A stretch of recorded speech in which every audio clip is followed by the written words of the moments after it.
എറണാകുളം ലിസി ഹോസ്പിറ്റലിലെ സീനിയർ കൺസൾട്ടന്റും endovascular and interventional റേഡിയോളജിസ്റ്റുമായ ഡോക്ടർ ലിജേഷ് കുമാറാണ്. ഡോക്ടർ, ഞാൻ വിളിച്ചത് എനിക്ക് ഡയബറ്റീസിന്റെ ഒരു പ്രോബ്ലം ഉണ്ട്.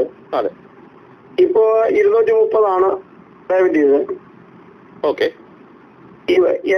ഞാൻ ഇതിന് മരുന്നുകളൊന്നും കഴിക്കുന്നില്ല.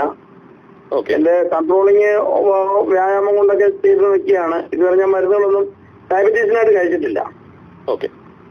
എന്റെ ശരീരപ്രകൃതം ഇച്ചിരി തടിച്ച ശരീരപ്രകൃതമാണ്. ഓക്കെ. എനിക്ക് ഇടയ്ക്കിടയ്ക്ക് എനിക്ക് കാല് വേദന വരാറുണ്ട്. കാലിന്റെ ഉപ്പുറ്റി ഭാഗത്താണ് ഈ വേദന വരുന്നത്.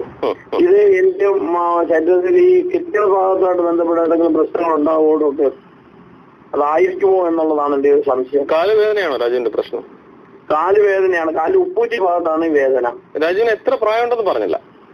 എനിക്ക് 38 വയസ്സുണ്ട്. ഓക്കെ. എത്ര കാലമായിട്ട് രാജുവിന് പ്രമേഹമുണ്ട്? എനിക്ക് 3 വർഷമായിട്ടേ ഉള്ളൂ. അതിന് മുന്നേ ഇല്ലായിരുന്നു. 3 വർഷമായിട്ടാണ് ഇത് കണ്ടു തുടങ്ങിയത്. കണ്ടു തുടങ്ങി 300 വരെയൊക്കെ പോയിട്ടുണ്ടായിരുന്നു. പക്ഷെ ഞാൻ വ്യായാമം എക്സസൈസുകളൊക്കെ ചെയ്ത് എനിക്ക് ഇപ്പൊ 230. 300 ഷുഗർ ഉണ്ടായിട്ട് ഇപ്പൊ ഏകദേശം 3 വർഷമായിട്ട് 230 നിൽക്കുകയാണെങ്കിൽ അതിന്റെ അർത്ഥം നമുക്ക് തീർച്ചയായിട്ടും നമുക്ക് ചികിത്സയിലേക്ക് പോകേണ്ട ആവശ്യമുണ്ട്. നമുക്ക് വ്യായാമവും ആഹാര ക്രമീകരണം കൊണ്ട് മാത്രം അത് നിയന്ത്രിക്കാൻ പറ്റുന്നില്ല. ബിക്കോസ് 3 വർഷം ആയല്ലോ. 3 years ആയിട്ടും ഇത്രയും ഒരു കൺട്രോളല്ലേ വന്നിട്ടുള്ളൂ. അപ്പം ചികിത്സയുടെ ആവശ്യം തീർച്ചയായിട്ടും ഉണ്ട്.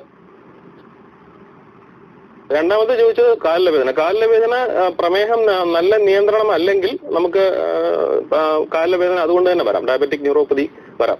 സോ പ്രമേഹം നന്നായിട്ട് നിയന്ത്രിച്ചു കഴിഞ്ഞാൽ ആ ഒരു കാലിലെ വേദന മാറാനും നല്ല സാധ്യതയുണ്ട്. ഇനി മൂന്നാമത്തെ ചോദ്യം കിഡ്നിയുടെ പ്രശ്നം ആയിട്ട് ബന്ധപ്പെട്ട് കാലുവേദന സാധാരണ കിഡ്നിയുടെ പ്രശ്നത്തിന്റെ ഒരു ലക്ഷണം അല്ല. പക്ഷെ എന്നിരുന്നാലും 38 വയസ്സായ 3 വർഷം പ്രമേഹ ഉള്ള നമ്മളിപ്പം ചികിത്സ എടുക്കുന്നില്ല. ഈ സമയത്ത് കിഡ്നിയുടെ ഇൻവോൾവ്മെന്റ് ഉണ്ടോ എന്ന് ചോദിച്ചാൽ നമുക്ക് ടെസ്റ്റ് ചെയ്ത് നോക്കിയാലേ പറയാൻ പറ്റുള്ളൂ. അതായത് യൂറിനിലെ ആൽബുമിൻ ഉണ്ടോ, ബ്ലഡിലെ ക്രിയാറ്റിൻ എന്താണ്, ഈ രണ്ടും നമുക്ക് ചെക്ക് ചെയ്ത് നോക്കേണ്ടി വരും.